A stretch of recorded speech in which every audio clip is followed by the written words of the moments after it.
Hello everyone, I am the host of the 100th Mile podcast, John, and over the next couple of weeks I will be following the race, the one and only via one of the hardest ultra races on earth, 4,000 kilometers across Western Europe, Pyrenees, the Alps. And to help me share this story, I've got with me today Into, the organizer and cyclist extraordinaire, and we will go into that shortly. And I've also got Neil Copeland, who is here with Dot Watcher, and he's going to give us his inside analysis to what's happening with the riders. We've also got a few other fun elements to the show today. Ian's going to share with us a little anecdote from Hannibal, the great Hannibal, who over 2,000 years ago crossed this very route that the riders are on to try and defeat the Roman Empire. It's a wonderful story, and if you don't know anything about it, you are just like me. And Ian is going to give us that insight over the coming weeks. So, really, without further ado, I'm going to pass over to Neil, because this is the very first day of the race. It's the very first day of the podcast, of course. And it's not been a quiet one. It's been exciting. We're a fair few hours in now, and a lot's happened. So, Neil, over to you. Give us the lowdown of what we've seen already.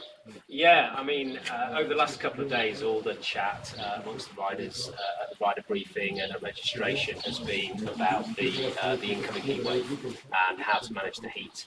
But I think this morning when we all gathered at the starting plaza, it was a very pleasant 25 degrees. It was a clear sky, no haze, and it probably put people slightly in a incorrect frame of mind for what was about to happen. I mean, the real story of the day has been the heat.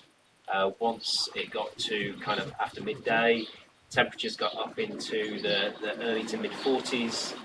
What was a very pleasant tailwind as we came away from the coast very soon turned into a very, very strong side headwind.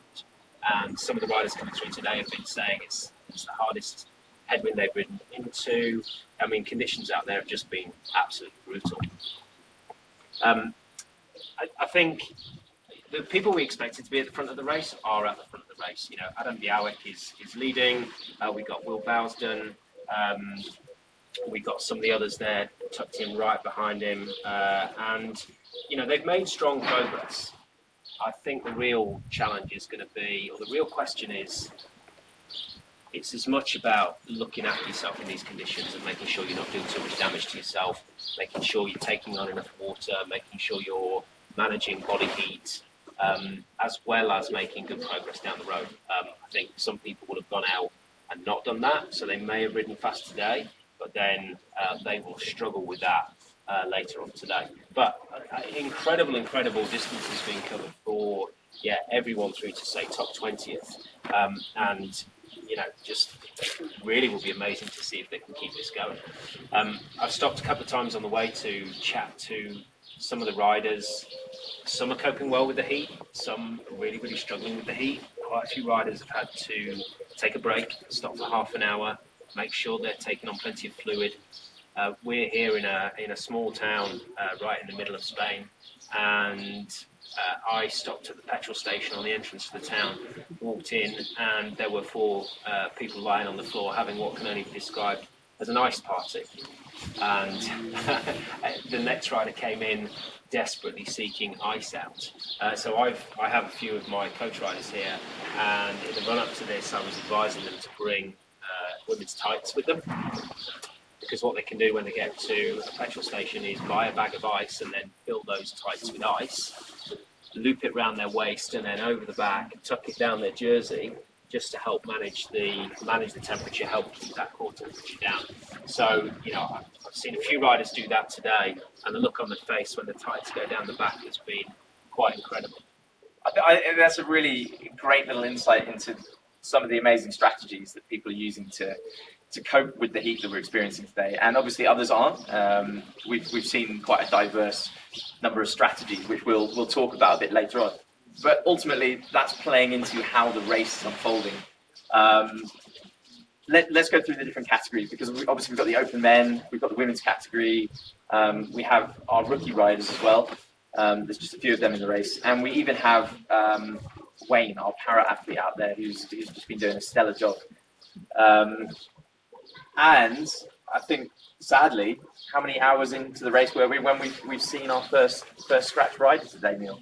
Tell us a bit about what's been playing out on the roads. So it was about 6 hours in, and we had the first scratch, which was down to just heat. Quite a few of the riders have been vomiting just because they can't keep fluids down. Again, an extreme reaction to the heat that we're experiencing. I think what we will, when we talk about strategies, what we will see is quite a few people maybe choosing to stop around this time tomorrow and try and get some sleep for 2, 3, 4 hours, effectively take a siesta, and then look to push on through the night when temperatures are cooler.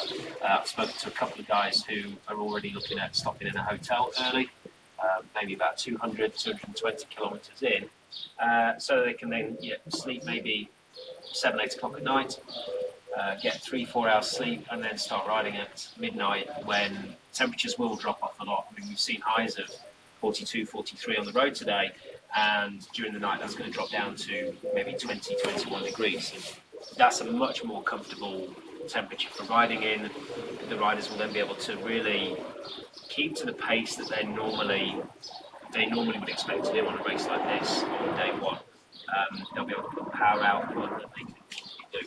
Again, talking to some of the riders, chatting to somebody that I know who was, normally they might be looking at doing, let's say, 190, 200 watts on day one of a ride like this, and their heart rate might be in the kind of low 130s.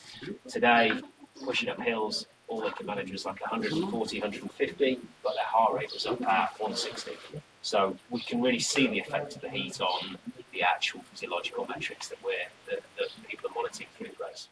I suppose, despite how it affects people, and it's going to affect everyone, probably to different extents, depending on how much training they've done in the heat, how good their strategies are. We are still seeing the names that we expect to be at the front. So I believe Adam Bialek he's got himself a little lead already today. He was tipped as one of the favourites, and he's got a few of the other guys who, if the heat does start to strike him down, could be nipping at his heels quite soon. I think the women have been doing pretty well too, for me personally, looking at the route, it's not a fixed route. That's one of the beauties of this race. Riders have to get between gates, and they decide which way they're going to go to get there. And we saw a lot of them following a similar path early on today, but there were some deviations. And I think for me, it's very interesting to see certain people like one of our rookie racers, Will Dixon. He's moving at a good pace. He's up there with the front runners, but he decided to go slightly further east, and I think early on we saw Fiona, one of the women. She decided to go further west, and it'll be interesting to chat with them and talk about their strategy. But I imagine they would probably trying to reduce the amount of climbing, whereas others, the majority, have just decided to take a more direct route. So we'll only find out later on today whether that strategy that the few have chosen to do an extra few miles to avoid a bit of climbing is going to pay off. Well, I think we might not see those strategies play out or come to fruition until riders start to collect together again to go through the first gate. I mean, this could be a multi-day play for some riders to push a long way different to the others, because they may have spotted an opportunity to minimise that climbing. And it's always difficult to strike the balance when you're plotting routes to make sure you get that right, and what weight you give to climbing versus what weight you give to distance. If you're riding more on a day like today into a strong headwind, then that can again nullify the gains that you might have made by not climbing, because the wind is slowing you down anyway. So I think it will be stuff that we won't see until everybody has to come back to a single point again. So we have seen all the riders diverge, and then they will all come back in again. But broadly, I would say 90% of the riders have followed a very, very similar track. Okay, we'll have more analysis in a minute, and I'm looking forward to getting some insight from Ian. But first, we come to a very special segment of the show, for which I need one of these.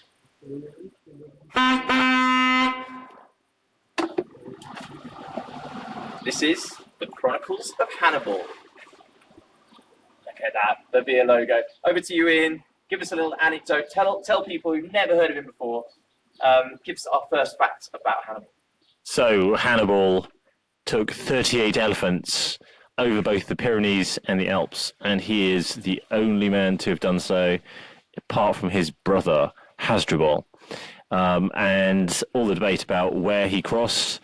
In the Pyrenees, it was over some of the lower passes, probably, and over the Alps. Apparently, he was tricked by some of his Gallic guides who wanted to, let's say, ambush him, thieve him of his riches, weaken his army. So the debate rages on, even to today, about which pass he exactly crossed. We don't really care at VIA because we don't send riders over random gravel paths, but riders can take whichever route they like. One of the gates, which is in the Alps, is at Laghe del Nivole, which is the lake above Colle del Nivole. It's absolutely stunning. Riders may do a hike or bike. They may follow the path of Hannibal, not following any paved road, or they may follow a very long route round from Turin. That's Torino in Italy. Okay, there's a wonderful fact about Hannibal. His 38 elephants and his brother, who both did something that no one else has ever done. Until this week. There may not be any elephants, but there are some pretty impressive cyclists who are covering a very similar route. If you have any questions about Hannibal, I'm sure Ian's just sparked your interest, please leave those questions in the comments, and Ian will endeavour to answer them over the next couple of weeks. Right, well, I guess coming forwards in time, but not to the present day, I think this is the perfect opportunity with the first podcast, Ian, to ask you to give us a little insight into where this race has come from, where the inspiration came from, what it's all about, how long have you spent preparing this, who is part of your team. Let people into some of the behind the scenes of the race, if you will. Well, starting with your first question, which was how did this all start? Well, it started with us, myself and my partner Ingeborg, having met at the end of TCR 5, both of us having done many ultra races and become a couple much later. Doing these ultra cycling events is part of our lives because it's the community that we connect to. We've made many friends. It combines traveling as well as riding a bike far, seeing new places, meeting new people, and pushing your own limits. We decided last August that there was a real need for a plain and simple road race where people want to ride really far across countries, across continents, very long distance. 4,000 kilometers seems to be about the sweet spot, and we knew lots of people who wanted that kind of road race without any sort of gravel or off-road, to keep it very simple. Tell us about some of the riders, because it takes quite a special kind of person to want to embark on a 4,000 kilometer race across such terrain and in such weather. Where did you find them all? Do they all have racing backgrounds? And the ones who do, are they well known throughout this ultra cycling community? I think you can probably split them up into three main categories. You have people who have done this sort of distance before. They've done the long distance races, be it Three Peaks Bike Race or Transamerica or Transcontinental. They've done this over and over again, so they are very well versed, and this is what they choose as their season peak, to try to aim to have the best fitness they can, to want to compete with the best. There are people like you've mentioned previously, like Adam Bialek, like Bruno Vicht, Will Dixon, many other names like that. Then the second category are guys who have done shorter races, and they really want to dabble in the long stuff, the ones that they have been probably not feeling prepared enough for, but they feel prepared this year, and they are really going for it. There are many of these people who've probably done races 1,000k, maybe 1,500k. This is probably their first 4,000k event, and they have some experience, but they typically lack the sort of endurance that is required. It's not just about speed; it's also about recovery. It's also about that experience of looking after yourself. And then you've got the third category of rookies, and we have very few because we've got a very experienced field. Typically, all of our riders, bar maybe probably half a dozen, maybe. So less than 10% of the field have no experience in these kind of ultra races, although they may have dabbled in long Audax events and similar off-road events. Now, I've already had Neil give us a little bit of the dot watching insight, because that's who he's here with. But he has quite a pedigree in this kind of cycling. 28 ultra events, I believe, that Neil has actually ridden himself. He is a pretty prolific racer, as well as a prolific coach. He knows an awful lot about the physiology, anatomy of the riders, the conditions, how to cope with certain things. So we're very lucky to have him with us here this week to get some insight. And I think it'd be good to talk today about some of the most pressing issues early in the race, which, it's unavoidable, the heat. We've already mentioned it so far. I think it's playing into the race already. And I know today is forecast to be the hottest day of the entire race, where we are in southern Spain. And depending on how riders, and these guys can agree with me or disagree with me in a minute and probably tell me I'm wrong, but I think depending on how they decide to ride today, this could affect how they're riding over the next few days and how they're choosing to deal with the heat. So Neil, give us a bit of your insight. You've raced in hot temperatures. What are you advising the riders that you coach who are out there in the race today to be doing, and to be how they should be strategizing this? Yeah, what I've been saying to all of them is, the first 2 to 3 days are about getting through it in one piece. It's easy to start a race on day one. You feel fresh, you feel good. It's a race. You get sucked into it. Yes, if you suffer today, if you suffer from heat exhaustion, if you suffer, as we've said, some of the riders have been vomiting. If that gets bad, then that can, at the worst case, end your race on day one. But it can also take quite a bit of time to recover from. You have to stop. You can take 24 hours, maybe longer, to recover from this kind of thing. So there's a saying in lots of different sports that you can't win it on day one, but you can certainly lose it on day one. So that's really what I've been trying to impress upon my riders is you've just got to go slower than you would normally. You've really got to listen to what your body is telling you. Look at what things like your heart rate is doing. Scale everything back. Don't worry too much about how fast you're going. Don't worry at all about how far you're going. Just focus on keeping yourself in one piece. Ride steady, ride very much within yourself, and if you're still feeling okay by the time you get to northwestern Spain and the Picos de Europa, then you're in with a shout. Sounds like sound advice to me. I'm going to go over to Ian as well, because another man with a prolific pedigree in ultra racing. I mean, he's been putting everything, his life and soul, into organising this event, and still managed to become the runaway winner of the Solstice Sprint the other day.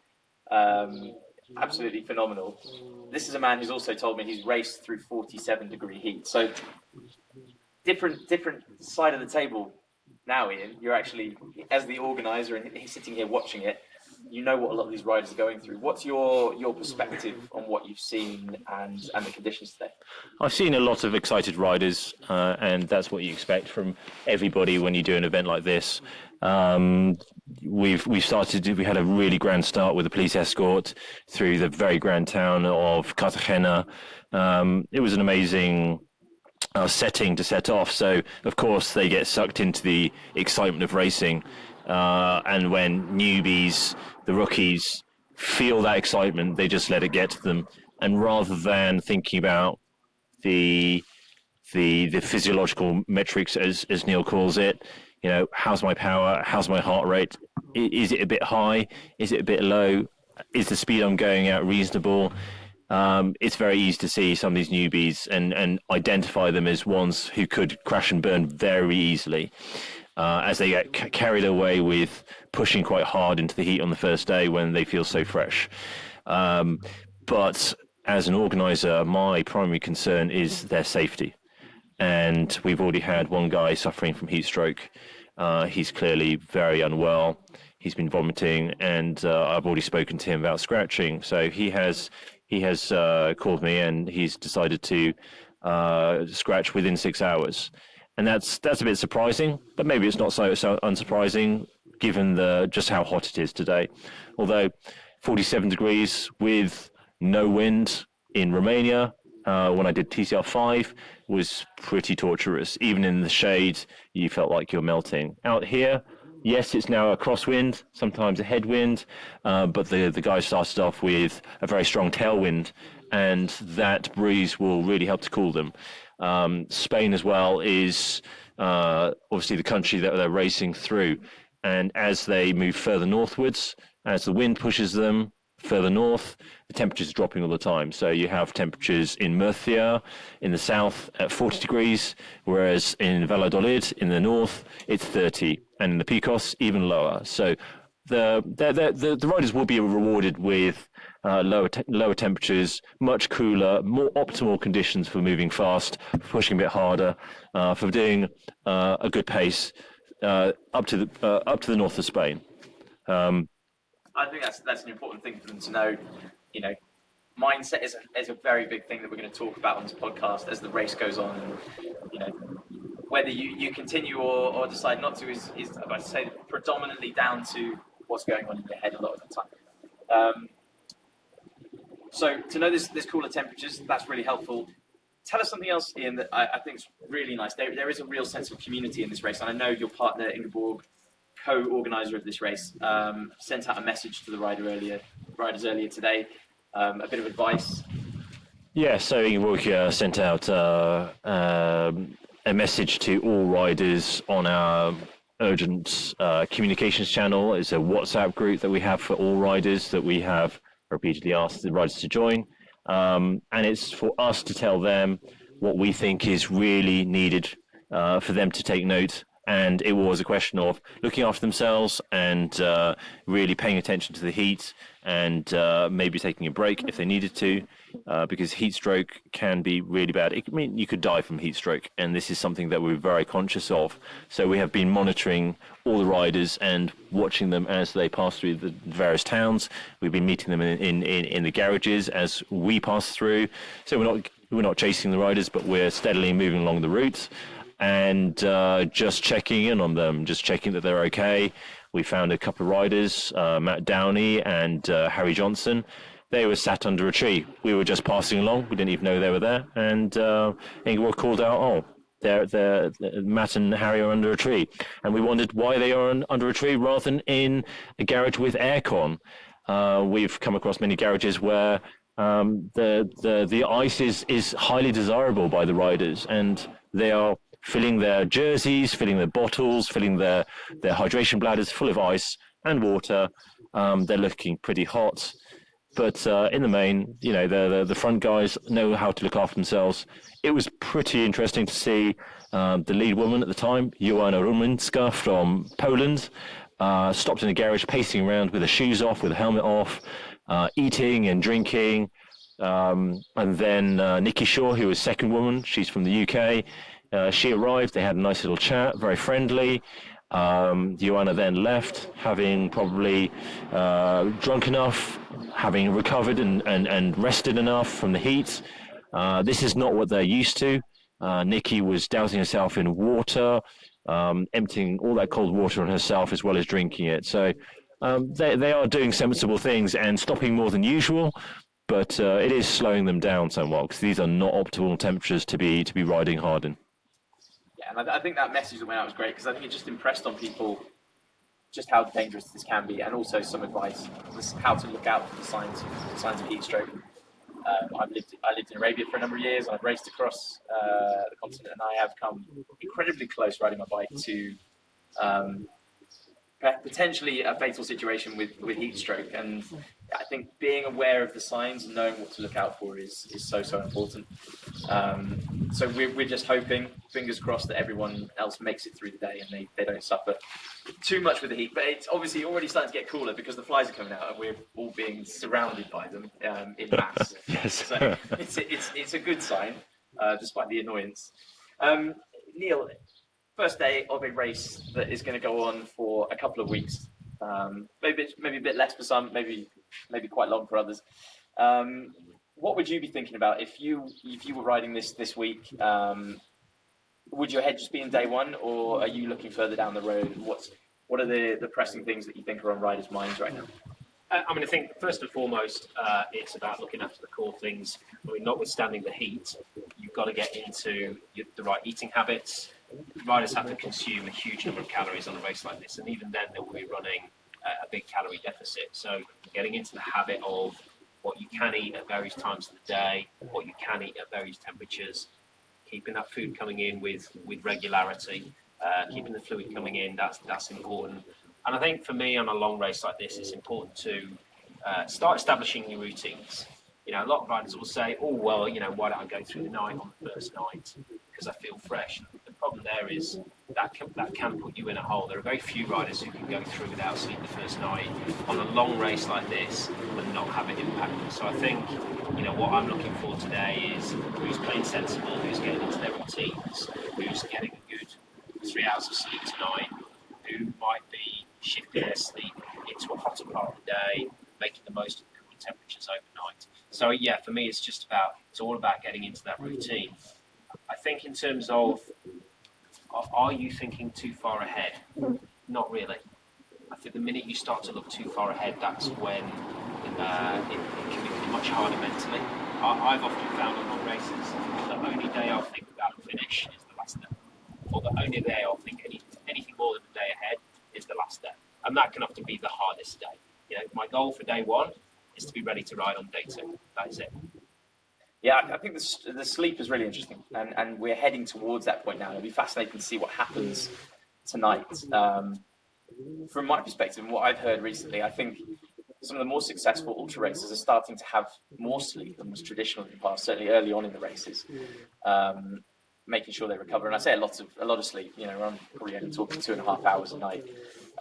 It'll be interesting to see what happens, and I think the heat will play a big part in that because it's putting an awful lot of strain and stress on the bodies of all the riders today, and they will be exhausted. It doesn't matter if they've dropped their power output by 50, 60, maybe even 100 watts. You're going to be tired. You're just standing out in the sun as it is today. And I think we're going to see a lot of shuffling during the night. That's probably going to be the result of what they've done today, how hard that they pushed during the day. Do you think that's fair to say, Neil?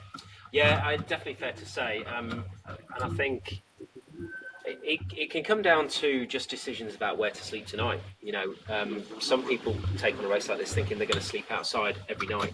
And yes, the temperature is going to drop down to kind of low 20s, but it's probably not going to get there until 2-3 o'clock in the morning.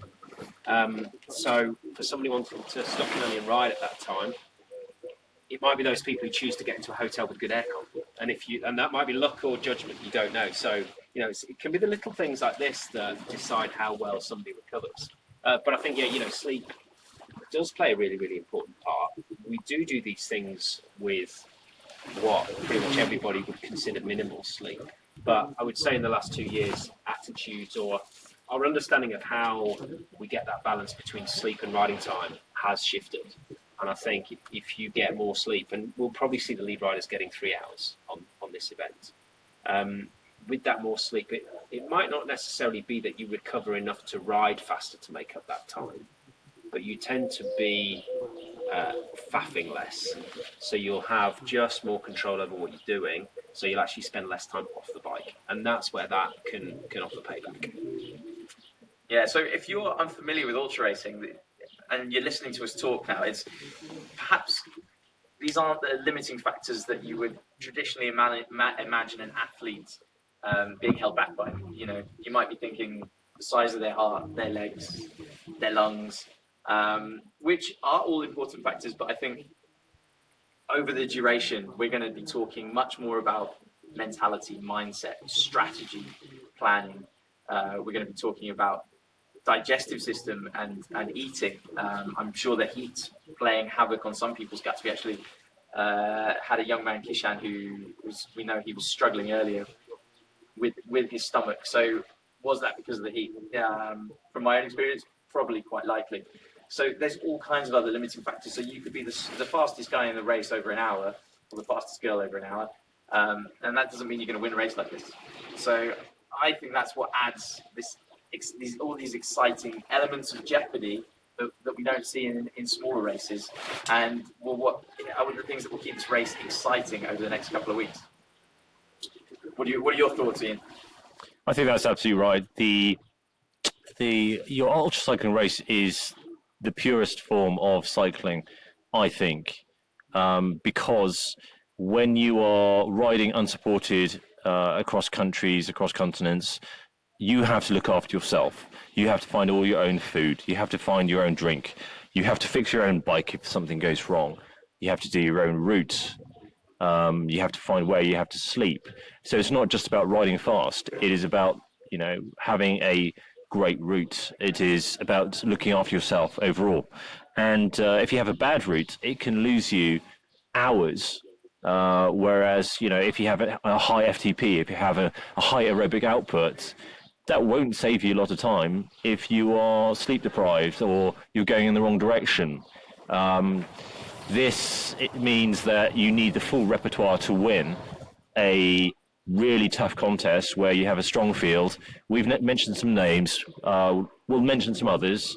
So people like Christian Jakubek, Neil, any others? Your guys, Dean Ansell and Alex Armstrong. So mute there. I would say Dean actually qualifies as a rookie because this is only his second race, and his first race he lasted a day. So very, very inexperienced, but has come in very well prepared for this one. We've got the likes of Rob Roy Cameron, South African guy who's normally rides off road, but he's given road a bash here. Super strong rider. He's doing well currently in the fourth. We've got Lucas Becker. Another super strong rider who's just come off the back of a winning race across France. He's doing really, really well. He's currently in third. And, Chris Thomas, who's come top 10 at TCR before. We've got some super, super strong riders. And it's still very early in the race. The thing that always excites me is who do we not know about? Who's the new name that's going to come along and surprise us? There's still, as we keep saying, it's day one. This isn't won and lost on day one. This will be won on how fast you can ride across France, or how fast you'll be able to get across the Po Valley, or whether you can keep hitting 18 hours a day of moving time. That's where we'll see, the winners and the good riders really come to the fore on this. I think it's interesting. We see the small gaps today, and it's quite exciting. It's day one of racing, and it's Adam's in the lead, but yeah, as you say, relatively over the scale of a race of this enormity, it means very little, and I think those gaps are only going to grow and shrink and then grow again as the week goes on.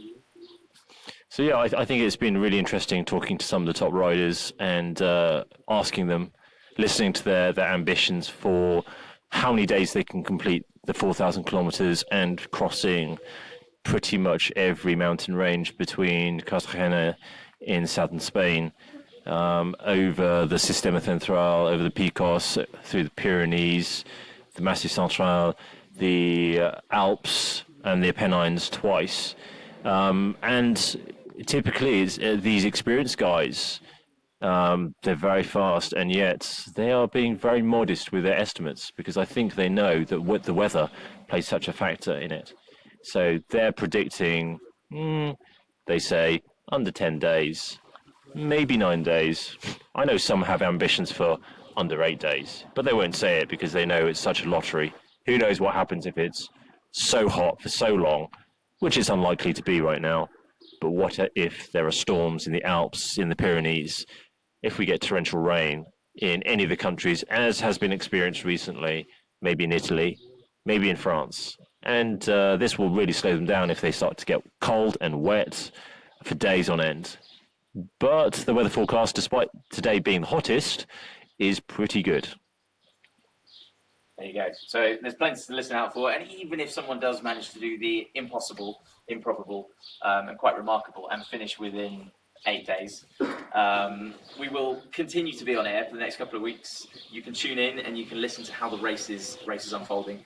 By the time that we put our podcast up tomorrow, I think an awful lot would have happened, especially as the riders will have had to have travelled through their first night. So tune back in to listen to us again. Thank you, Neil, for joining us today.